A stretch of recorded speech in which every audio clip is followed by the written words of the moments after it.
Bonjour et bienvenue dans ce 40e épisode de Divergence politique, de Divergence tout court désormais, puisque l'émission a été renommée. On a deux invités de choc aujourd'hui. Le trio magique est reconstitué. Alors, je m'intègre de manière impolie dans ce trio magique, mais Xavier Moreau et Fabrice Orlin, bonjour messieurs, comment allez-vous? Ça va. Bonjour Alexis.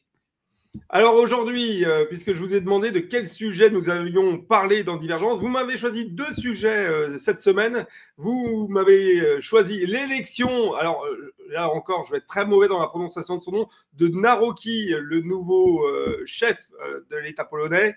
Et puis, nous allons parler de la prise de parole, de l'ancien directeur de la CIA qui a dit que les Russes allaient attaquer la Lituanie. On en reparle tout de suite après le générique. What do you want? Me to go back to my plane and go back to France? J'ai été mis en cause par le pédophile Cohn-Bendit, et j'ai le droit de répondre. Vous préférez manger des pépitos que de voter sur le projet de loi de finances? J'espère que le gâteau était bon. Win, yes, need the no to win, again the no. Je suis le bruit et la fureur. Moi, président de la République, je ferai en sorte que mon comportement soit à chaque instant exemplaire. C'est de la poudre de perlimpinpin. Jeanne, au secours! Au revoir.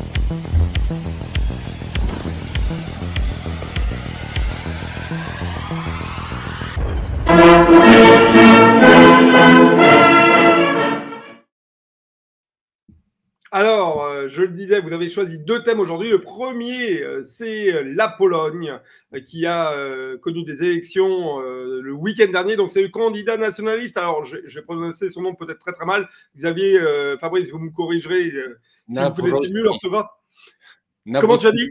Nawrocki, on dit. Nawrocki, voilà. Donc Karol Nawrocki a remporté effectivement visiblement de justesse quand même la présidentielle en Pologne. Un succès alors que les Occidentaux disent à contre-courant de l'engagement pro-européen et du soutien à l'Ukraine qui était celui de la Pologne depuis quelques temps déjà. Alors ceci dit, un succès qui a été félicité par Donald Trump, Donald Trump extrêmement perturbé et bousculé dans son propre pays actuellement d'ailleurs. Qui a félicité la Pologne d'avoir choisi un gagnant. Qu'est-ce qu'on peut dire? Est-ce que déjà la Pologne a véritablement choisi un gagnant, Xavier Moreau? En fait, il y a du bon et du moins bon. Je vais commencer par ce qui est bien, c'est ce qu'il faut faire. C'est quand même une bonne chose qu'au sein de l'Union européenne, il y ait un président nationaliste de plus. Voilà. Il va résister aux politiques d'immigration massive, il va résister au lobby LGBT, ça va être quand même une alternative qui est plutôt souhaitable. Et puis c'est un Trumpiste, donc on peut dire ça. Donc finalement c'est pas si mal à un moment où les démocrates américains, en tout cas leur idéologie, veulent migrer en Europe pour s'y implanter, métastaser, pour pouvoir revenir peut-être dans 3 ans et demi ou déjà au mi-terme dans 1 an et demi aux États-Unis. Donc je pense qu'avoir un nationaliste polonais, c'est pas si mal. Ce qui est beaucoup moins bien, c'est que en fait c'est le PiS, hein. C'est-à-dire c'est ceux qui étaient au pouvoir à l'époque donc c'était le parti du président sortant, Duda. Et c'était le parti qui était au pouvoir jusqu'il y a encore 1 ou 2 ans, je crois. Et puisque maintenant, on a une coalition de gauche derrière Donald Tusk, donc qui est européiste, LGBTiste, etc. etc. Ça aussi, il faut quand même l'ajouter, c'est que malgré tout, le président polonais a un pouvoir limité. Celui qui tient le pouvoir, celui qui dirige la coalition, encore une fois, c'est Donald Tusk. Et lui, il n'est pas du tout des nôtres. Ce qu'il y a également, on va dire, de positif, c'est qu'il est très hostile à l'Ukraine. Et notamment, il est très hostile au fait que l'Ukraine ne veuille pas reconnaître le génocide des Polonais par les bandéristes, notamment les massacres de Volhynie en 1943. Donc, il voudrait des prises de position de la part de la direction de Kiev, qui n'arriveront pas, puisque le régime de Kiev repose sur des bandes de bandéristes, précisément, et qui en plus prennent de plus en plus de pouvoir au fur et à mesure que l'Ukraine s'enfonce dans la dictature, comme par exemple Andrei Bieletsky. Donc ça, c'est plutôt un point positif. D'un autre côté, les Russes, je crois qu'il est recherché puisqu'il participe à la destruction de monuments des vétérans de la Seconde Guerre mondiale. Donc c'est un anti-russe rabique. Et de ce côté-là, en ce qui concerne je dirais la paix en Europe, la stabilité en Europe, la Pologne reste avec l'Angleterre un des deux principaux problèmes, une des deux principales sources de déstabilisation de notre continent. Et ça n'ira pas en s'arrangeant avec ce nouveau président. Voilà pour résumer.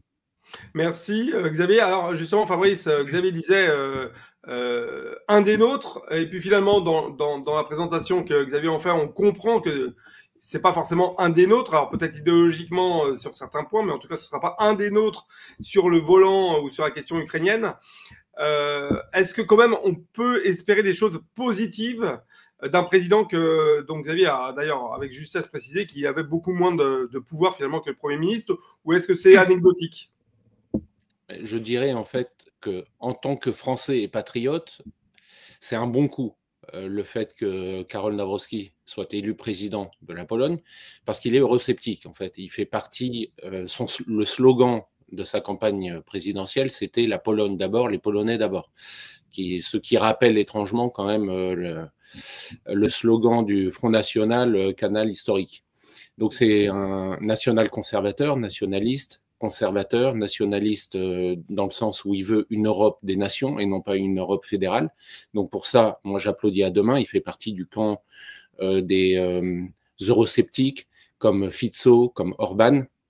Et plus il y aura de présidents de ce type-là, mieux c'est pour nous, pour nos intérêts en tant que Français. Conservateur, donc dans le sens au niveau sociétal notamment, il est pro-vie, anti-avortement, anti-LGBT, Xavier l'a rappelé. Donc ça aussi, je pense que c'est une très bonne chose.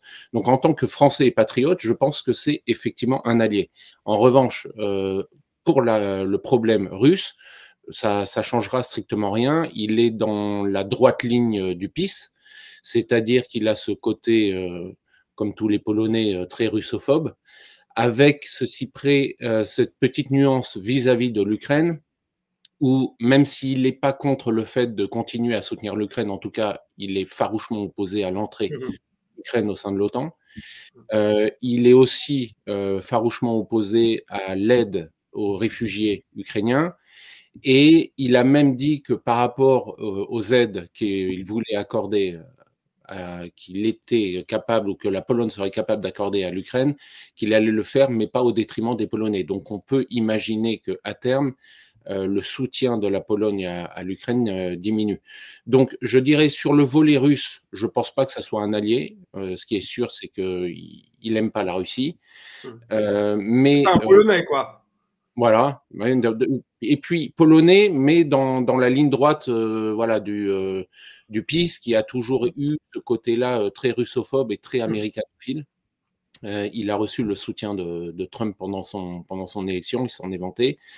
Voilà, par contre conservateur sur les idées, et donc je dirais voilà, par rapport à la Russie, rien de neuf. Par rapport à nous autres patriotes français, je pense que c'est un allié et ça peut être intéressant dans les mois à venir sur son attitude vis-à-vis de l'Europe fédérale. Alors messieurs, du coup on passe en discussion à bâton rompu. Qu'est-ce que ça peut changer pour l'Europe?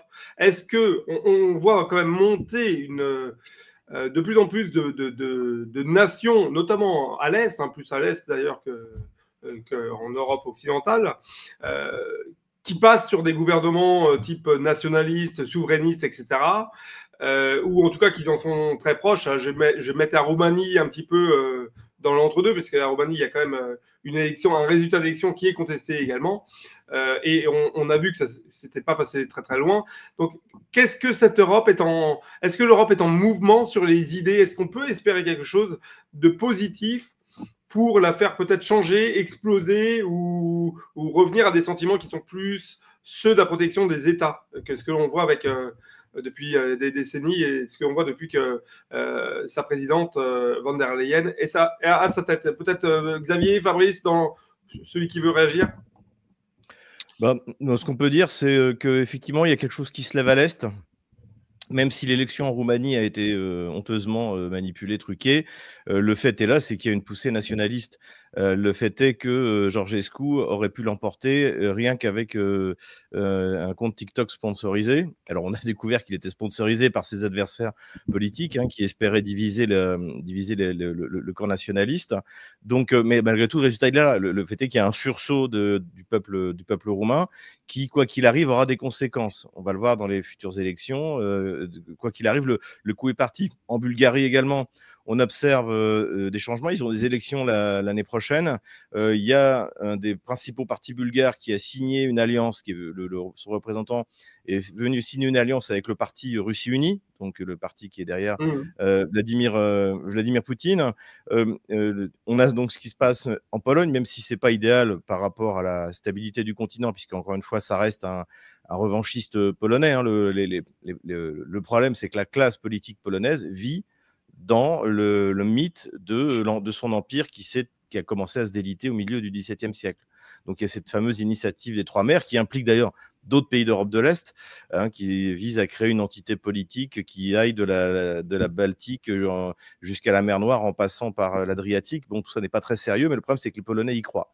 Donc, mais cela dit, malgré tout, effectivement, on voit que la Pologne, qui prend pas forcément d'ailleurs la bonne direction, encore une fois, et c'est aussi la faute du PiS.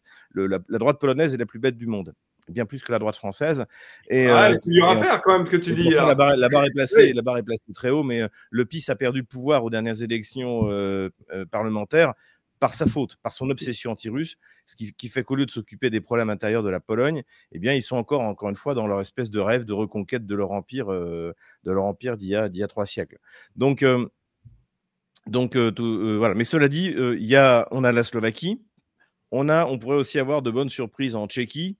On a la Hongrie d'Orban qui tient bon. Il y a aussi, ça pousse du côté de l'Autriche. Ça pousse même, et pourtant là, on bascule, on va dire, dans l'Europe de l'Ouest, si on regarde la vision qu'on avait à l'époque de la guerre froide. On a même une poussée de l'AfD qui, malgré, pareil, les menées antidémocratiques du régime actuel à Berlin, eh bien, est devenu de facto le premier parti d'Allemagne. Donc, effectivement, il y a une poussée, on va dire, une poussée nationale conservatrice dans toute l'Europe, sauf en France, comme d'habitude, puisque eh bien, nous, on est toujours dans le piège de Mitterrand avec Fabrice faisait allusion au Front National, canal historique, et nous, on est toujours dans le piège que Mitterrand a tendu aux conservateurs français en poussant d'abord le Front National et maintenant avec le RN de Marine Le Pen et de Jordan Bardella. Donc, Jordan Bardella, je fais une petite parenthèse, je ne sais pas, messieurs, si vous avez vu cette vidéo qui circule sur Twitter depuis hier. Visiblement, Jordan Bardella était invité dans une émission française, je ne sais pas, un truc une émission pas politique, enfin, je veux dire, sur la vie des vaut mieux pour lui.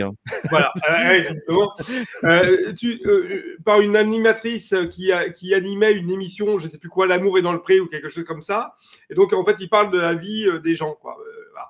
Et Bardella ne trouve pas mieux, en fait, que d'aller faire des plateaux télé pour dire qu'il nettoie sa douche après chaque douche avec de l'anticalcaire. Donc, c'est-à-dire le niveau politique que l'on a aujourd'hui. C'est le niveau qu'on exige de lui, encore une fois.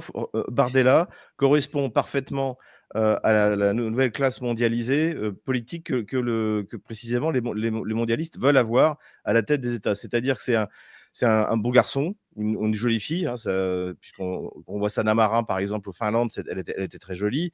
On voit aussi à peu près, avec la Kaja Kallas, qui est l'équivalent du ministre de la Défense et des Affaires étrangères, après avoir été personnage important en Estonie. Tout est relatif, l'importance de l'Estonie. Donc, en fait, il correspond exactement. Et toujours une sexualité inconnu, enfin on sait pas trop, on sait pas trop ce qu'il est. D'ailleurs j'ai regardé l'extrait, effectivement, on sait pas trop. Et donc c'est vraiment et surtout un vide intersidéral politique, à l'image de son bouquin qui était d'ailleurs un succès de librairie. Ils ont vendu 200 000, quelque chose comme ça, à l'intérieur duquel il n'y a rien. Si vous voulez connaître la doctrine politique de Jordan Bardella, n'achetez pas son bouquin, vous ne saurez rien. La personne qui a écrit le livre, malheureusement, n'avait peut-être pas toutes les informations. Voilà, je dirais, pour faire un anglicisme, les spin doctors qui contrôlent Bardella sont les mêmes que ceux qui ont créé Macron, sont les mêmes que ceux qui ont créé Zelensky.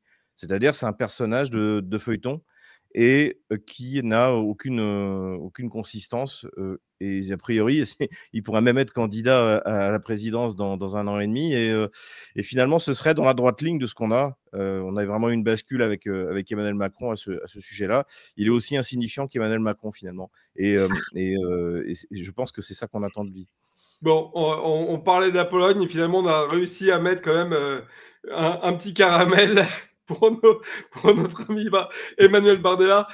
Fabrice, revenons, laissons-le de côté, le pauvre, il est à sa salle de bain nettoyée. Revenons sur nos amis polonais. Quand même, est-ce qu'on sent en Europe un frémissement, et en tout cas une capacité à revenir à des sentiments plus nationalistes et moins européistes, hein? Ou est-ce que c'est du fantasme? Non, je pense que voilà, Xavier l'a dit précédemment.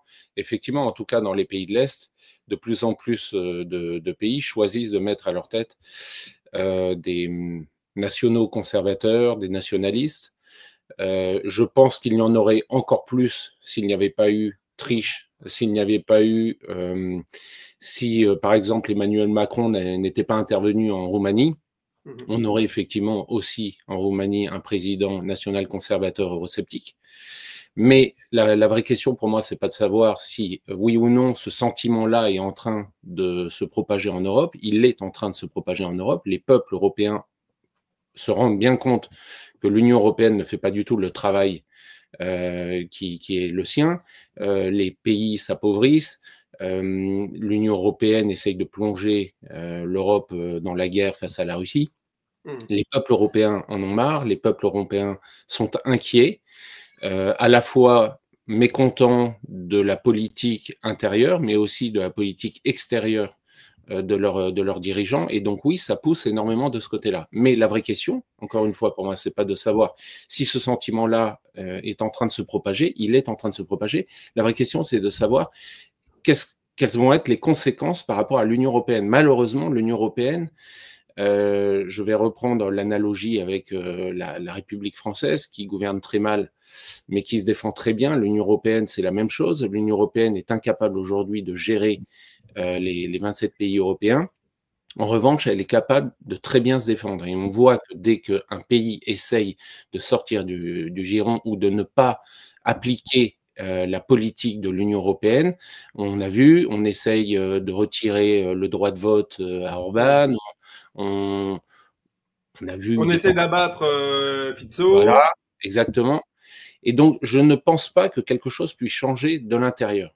Je pense que, en tout cas, ça va être très compliqué. En revanche, il me semble que ce qui se passe aujourd'hui sur le théâtre des opérations en Ukraine peut avoir effectivement des conséquences très importantes par rapport à l'OTAN et par rapport à l'Union européenne. C'est-à-dire que, on le répète, puisqu'on l'a déjà dit, mais la défaite de l'Ukraine, ça va être la défaite de l'OTAN et ça va être la défaite de l'Union européenne.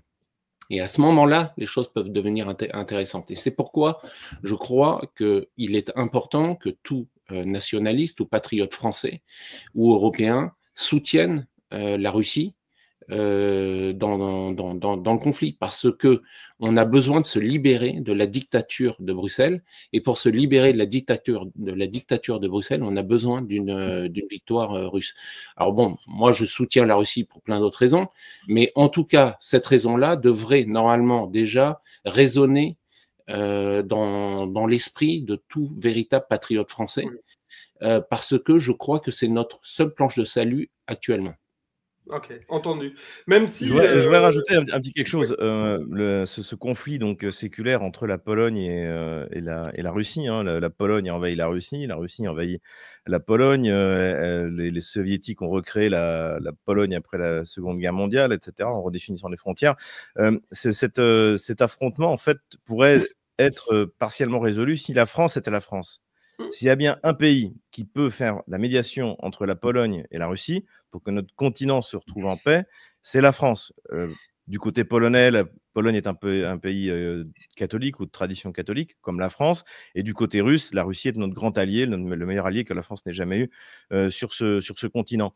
Donc là aussi, en fait, l'absence de France a des conséquences et fait que c'est cette tension qui aboutit à une guerre sanglante en Ukraine. Eh bien, si la France avait été la France, ça n'aurait pas eu lieu, et une médiation entre, encore une fois, ces deux grands pays slaves que sont les Polonais et ce grand peuple slave que sont les Polonais et les Russes aurait été possible. Et on voit cruellement, en tout cas, que ce qui manque en Europe aujourd'hui, c'est la France, en fait. C'est pas la France, c'est un président français. Excuse-moi. Oui, la France, la France. Nous, malheureusement, ça fera 10 ans qu'on a un président qui se fait gifler par sa femme devant tout le monde en sortie d'aéroport, qui embrasse ou qui prend dans les bras torse nu des condamnés ou des repris de justice dans les îles françaises et ainsi de suite. Je ne vais pas faire toute la liste de Macron depuis 10 ans, mais le problème, c'est pas que Macron. Hein. Déjà, sous Hollande, ça a été un grand déclin. On peut reprocher ce qu'on veut à Sarkozy. La relation avec la Russie était bonne. Et on l'a vu d'ailleurs dans un domaine dans lequel j'ai travaillé, qui était celui de l'armement, donc il y a un domaine hautement stratégique. Et bien la relation était bonne. Il y avait pour des milliards de dollars de contrats potentiels sur lesquels les différentes sociétés françaises d'armement travaillaient. Donc ça, c'est quand même un signe. Mais à partir de François Hollande et de l'alignement complet sur les néocons américains, on l'a vu sur la question syrienne, on l'a vu sur la question ukrainienne, ça a été le début du déclin et surtout de l'alignement, c'est-à-dire qu'on n'existe plus et donc en Europe, plus rien ne fonctionne. Il faut bien comprendre que tant que la France ne sera pas la France, rien ne fonctionnera en Europe. Le poids de la France, par sa position géographique, par sa tradition politique, est extrêmement important. Et je pense que si, encore une fois, la France avait été avant, il n'y aurait pas eu de conflit en Ukraine, il n'y aura même pas eu de Maïdan, en fait. Et ça, c'est malheureusement, le Maïdan était possible à cause de l'alignement total de la politique étrangère française sur celle de Washington. L'opération militaire spéciale est devenue inéluctable parce que nous n'avons pas fait respecter les accords de Minsk dont nous étions garants, parce que Vladimir Poutine a très bien compris qu'il ne pouvait s'appuyer sur personne, sur aucune des grandes puissances européennes pour essayer d'obtenir ce qu'on appelait à l'époque au 19e siècle et au début du 20e l'équilibre européen, en fait. Voilà. Il faut revenir à un équilibre européen où les grandes puissances européennes, la France, l'Allemagne, on peut dire l'Italie et la Russie, et pourquoi pas l'Angleterre, se mettent d'accord pour un cessez-le-feu généralisé, je dirais. Voilà. Et ça, malheureusement, on en est loin. Comme tu l'as dit, ça nécessite au minimum d'avoir confiance les uns envers les autres. Et là, je pense que la confiance que la Russie a mise auprès des pays d'Europe de l'Ouest est terminée et pour longtemps. Et ça, on le doit à Hollande et on le doit à Macron.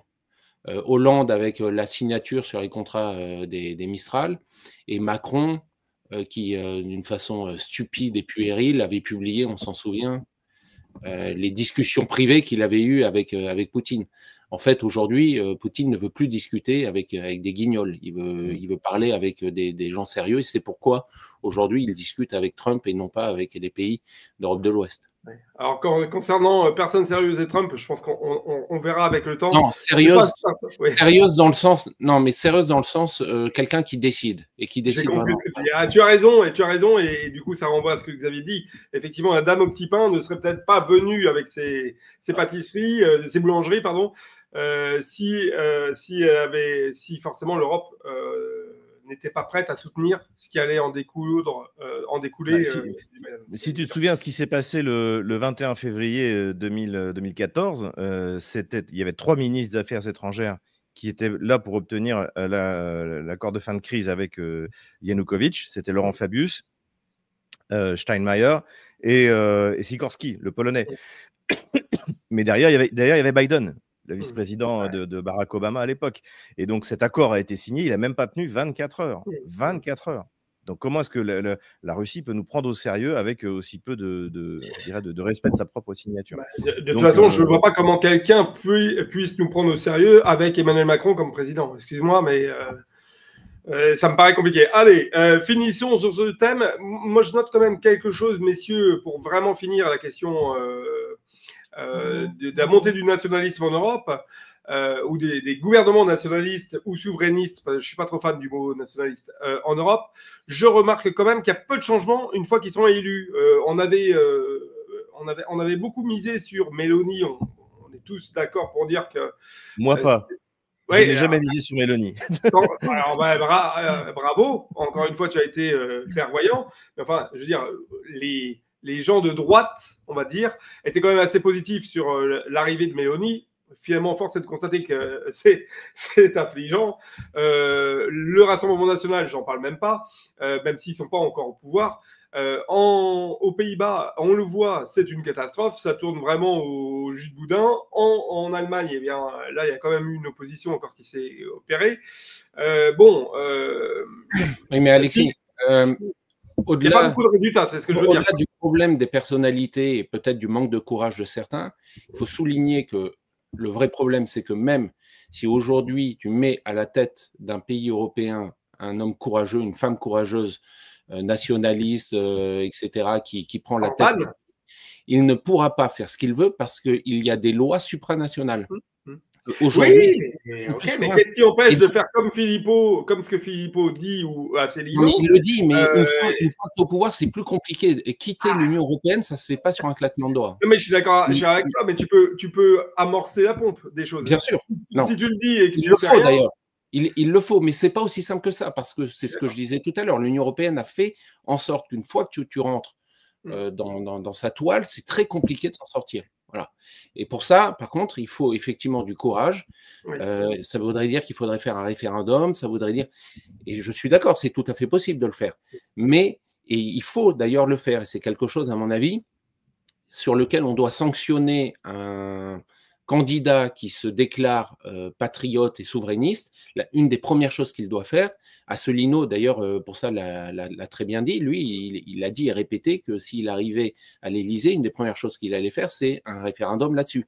Il faut quitter en fait l'Union européenne pour ensuite avoir les mains libres pour pouvoir effectivement gouverner son pays sans avoir les lois supranationales qui décident à votre place. Même si c'est absurde, accessoirement, parce que si Asselineau était élu, ça sous-entend que les gens qui ont voté pour lui savent qu'il veut quitter l'Europe. Donc, il n'y a pas besoin de faire un référendum sur quelque chose qui a déjà été prononcé par le fait de voter pour lui. Bon, je ferme la parenthèse. Sujet passionnant que ces États souverainistes européens actuellement, en espérant qu'en France, on retrouve enfin un parti qui œuvre pour l'intérêt de la France. C'est pas encore gagné. Tout de suite, deuxième petite transition pub, et puis on va parler du deuxième sujet. Alors là, ça va vous passionner. Je sens que Xavier va être au taquet. On va parler de la Russie qui s'apprêterait à envahir la Lituanie. Tout le reste de l'Europe.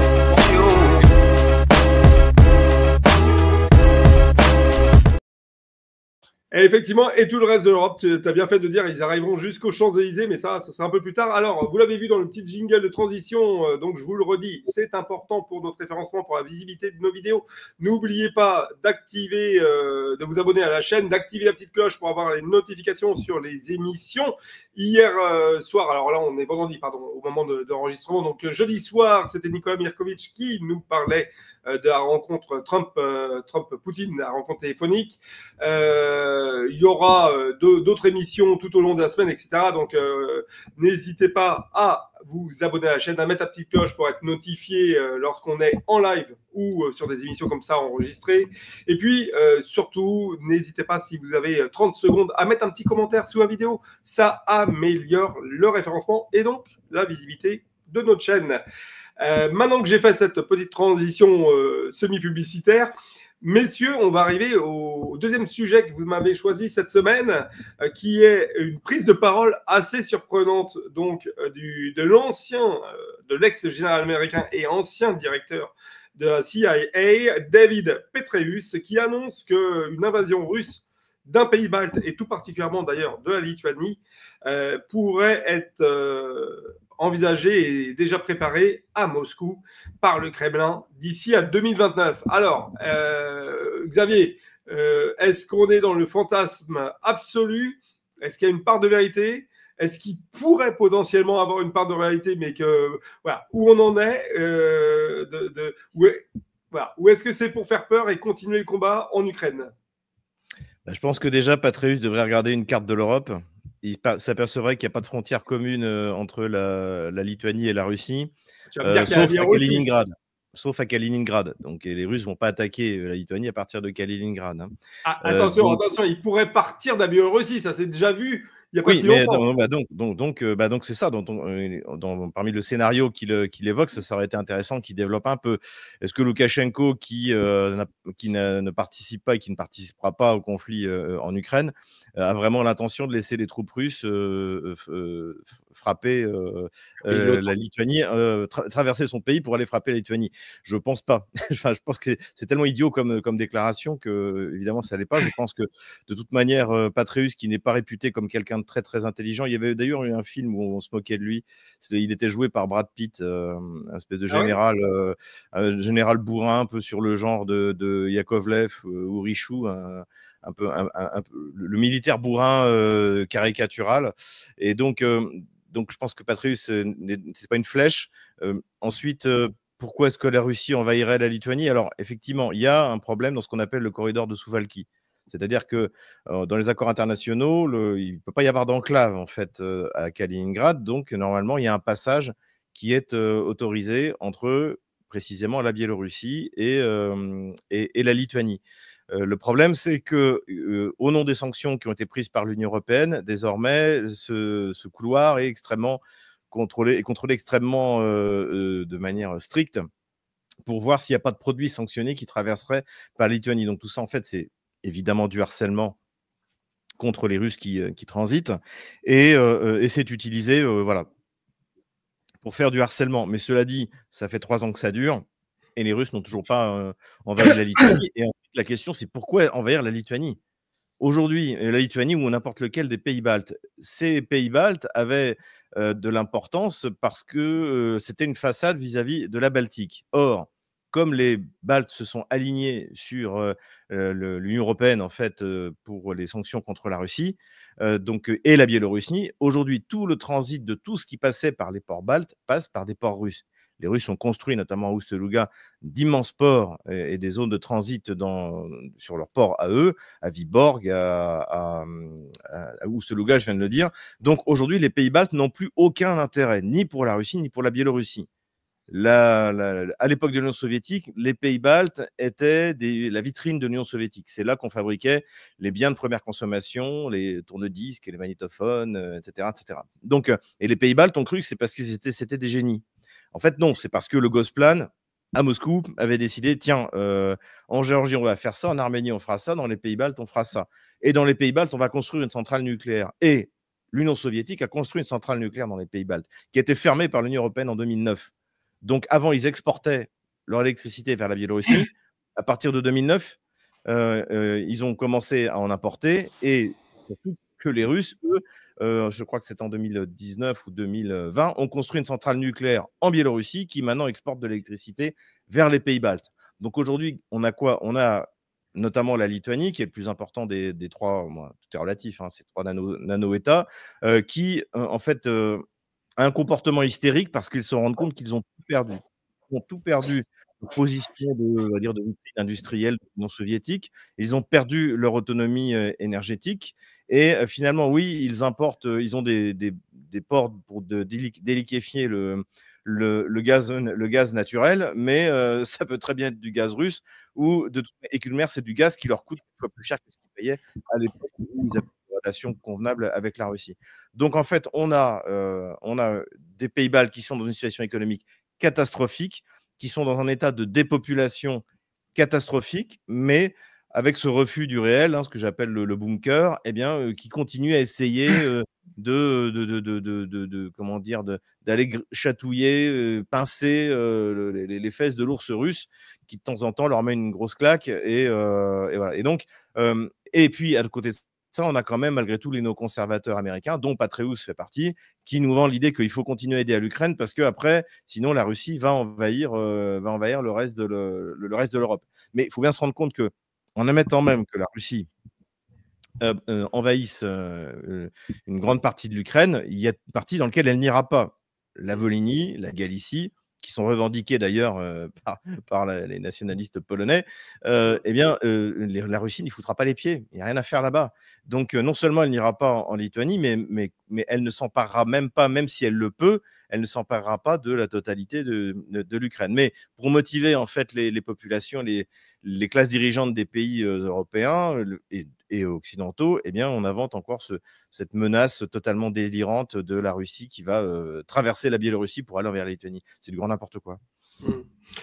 Alors, on a quand même, Fabrice, la réponse qui a été apportée par donc, le fameux Petraeus, qui dit, en fait, pour expliquer son propos, qui dit, eh bien, c'est simple, Poutine nourrit une volonté de vengeance, parce que Poutine serait extrêmement névrosé et anxieux suite à l'effondrement du bloc soviétique en 91, qui, pour Poutine, aurait été la plus grande... alors, comment il dit ça ?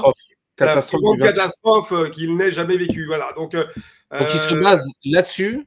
Il se base là-dessus pour dire que Poutine va aller envahir les pays baltes. C'est ça, c'est-à-dire qu'il est ancien général, ancien patron de la CIA et visiblement psychologue à ses heures perdues.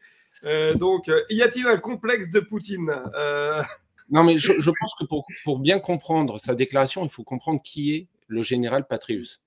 C'est l'ancien patron de la CIA, dont le protecteur dans le civil s'appelle Henry Kravis, qui est un milliardaire à la tête d'un des plus grands fonds d'investissement du monde, qui s'appelle KKR, qui lui-même appartient pour partie à BlackRock, et c'est un membre du Bilderberg. Donc, en fait, Petraeus, quand il travaillait déjà à la CIA, se servait de sa position pour aider aux intérêts du fonds d'investissement KKR.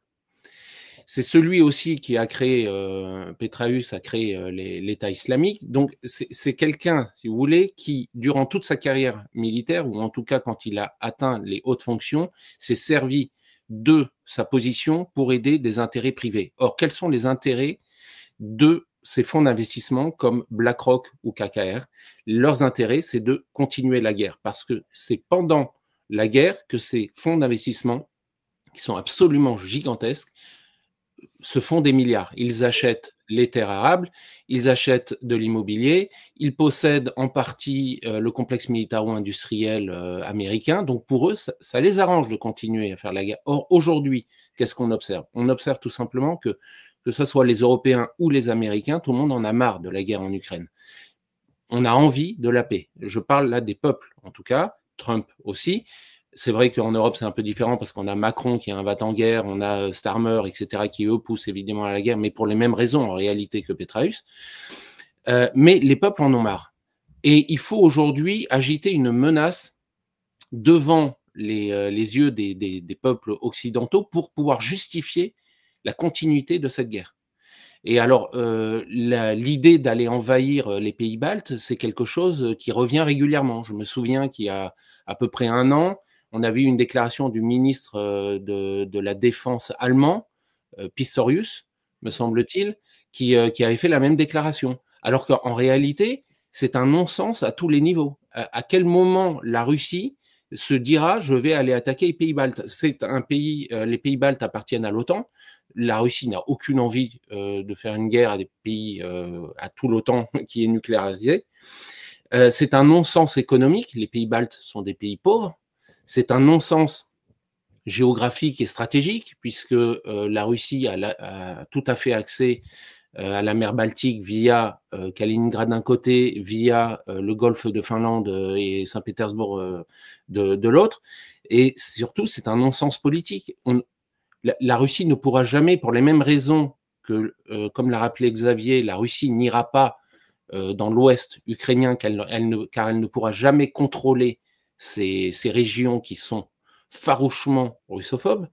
Elle ne contrôlera jamais politiquement les pays baltes parce que ils sont tout aussi russophobes. Donc en fait, l'économie de ces pays va tirer l'économie russe vers le bas. Enfin, ça n'a aucun sens. Mais il faut absolument créer un ennemi virtuel, une bonne raison de continuer la guerre Là où, justement, les peuples européens, occidentaux commencent à en avoir marre et soutiennent les accords de paix et les discussions de paix qui se passent à Istanbul.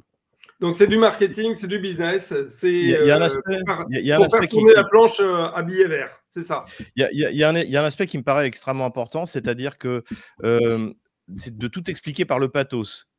Donc, Vladimir Poutine en veut. Effectivement, Vladimir Poutine a dit que la chute de l'URSS était la pire catastrophe géopolitique du XXe siècle. Et il disait ça pourquoi? Il le disait avec raison, c'est que tout d'un coup, des peuples qui vivaient ensemble se sont trouvés séparés. Par exemple, et le cas évidemment de l'Ukraine ou de la Biélorussie est extrêmement connu, c'est-à-dire qu'il y a des familles qui du jour au lendemain se sont réveillées dans 2 États différents, alors que une semaine avant, ils pouvaient tranquillement passer de la République socialiste soviétique de Biélorussie vers l'Ukraine ou vers la Russie et la République socialiste fédérative de Russie. Donc en fait, c'est dans ce sens-là que Vladimir Poutine l'a dit, mais il n'a jamais été question de recréer cette URSS, et d'autant plus que chez les nationalistes russes, à commencer par Solzhenitsyn, on considère que la Russie est allée trop loin, notamment les pays baltes. Solzhenitsyn, lui, veut une réunification des peuples issus de la Rousse de Kiev, comme on l'appelle maintenant, mais absolument pas comment dirais-je, de reprendre les pays baltes. Il en est absolument pas question. Je crois d'ailleurs que Poutine a dit tout expliqué par le pathos. Et pour reprendre ce que tu viens de dire, Xavier, c'est très intéressant parce que, en fait, quand Poutine fait cette déclaration en expliquant que la plus grande catastrophe du XXe siècle, c'est la dislocation de l'URSS, et tu expliques les raisons, en fait, le futur lui donne raison, puisque aujourd'hui, on voit une guerre sur le sol européen, justement pour cette raison-là. Et Poutine d'ailleurs dit à cette époque, Poutine dit une phrase, alors je sais plus comment elle est tournée exactement, il dit celui qui ne regrette pas l'URSS n'a pas de cœur, mais celui qui souhaiterait globalement la recréer est un idiot. Je crois que la phrase est tournée à peu près comme ça, je ne sais plus comment elle est exactement formulée, mais c'est comme ça. Donc il signifie bien que de toute façon il n'y a pas de projet de reconstruction d'un bloc qui serait identique à l'URSS. Messieurs, on a passé un super moment dans ce 40e épisode. Alors voilà, 2 sujets passionnants. La semaine prochaine, je vous demanderai encore de choisir les 2 moments de la semaine qui vous ont le plus marqué. Je vous ai pas vu, moi, depuis quelques temps, puisque j'étais en déplacement, et avec Thomas Sovic, je vous avais fait avec brio ce divergence, les divergences précédentes. J'aurais juste un petit clin d'œil et un petit conseil de boxeur, puisque je sais que tous les deux, vous êtes des boxeurs avérés. Qu'est-ce que vous avez pensé du direct de Jean-Michel? Plutôt bon ou plutôt pas bon alors? Non, c'est très mauvais, il n'y a pas de mouvement des hanches, donc il frappe avec les 2 mains en même temps, donc c'est nul. Bon, voilà. Du point de vue de la boxe, c'est vraiment 0, quoi. Fabrice, je l'ai pas vu. Moi, je l'ai pas vu. Oh là là, c'est ton côté patriote, t'as pas voulu voir cette pas désillusion, mais cette honte pour notre nation. Non, mais j'ai vu juste le mouvement de la main qui était minable, parce que de toute façon, il faut fermer le poing pour être plus efficace, mais j'ai pas vu le mouvement de jambe qui est très important en boxe, puisque tout doit partir de la jambe. Voilà, donc 2 conseils pour Jean-Michel, tout doit partir de la jambe et fermer le poing. Et je rajouterai le 3e conseil qui a été donné par Donald Trump lui-même. Cette fois à Emmanuel, il a dit à une journaliste qui demandait à Trump quel conseil vous donneriez au président français. Il dit le seul conseil que je peux me permettre de lui donner, ce serait de vérifier que la porte est bien fermée. Voilà, messieurs, sur ce brin d'humour, je vais vous souhaiter une très bonne fin de semaine, et puis à toutes et à tous qui nous avaient suivis, 1000 fois merci. On se retrouvera donc semaine prochaine dans le 41e épisode de Divergence avec de nouvelles actualités. Je suis sûr que ça va être dense. L'actualité politique internationale est complètement folle actuellement, donc je suis sûr qu'on aura des choses passionnantes à discuter. N'oubliez pas la petite cloche pour être notifié des prochaines émissions, l'abonnement à la chaîne et le like à l'émission si vous avez apprécié. N'hésitez pas à mettre un petit commentaire. Je vous dis à toutes et à tous, à très bientôt. Et puis d'ici là, vous pouvez suivre Fabrice sur son Telegram. Donc là, c'est noté comme le port salut en dessous de son nom.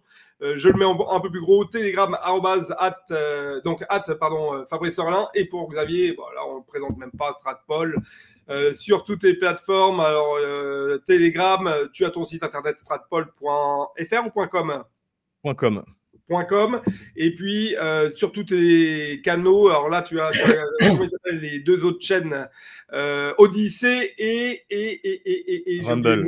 Et Rumble. Voilà. De toute façon, tout le monde te suit. Xavier, à très bientôt et bonne semaine. Au revoir.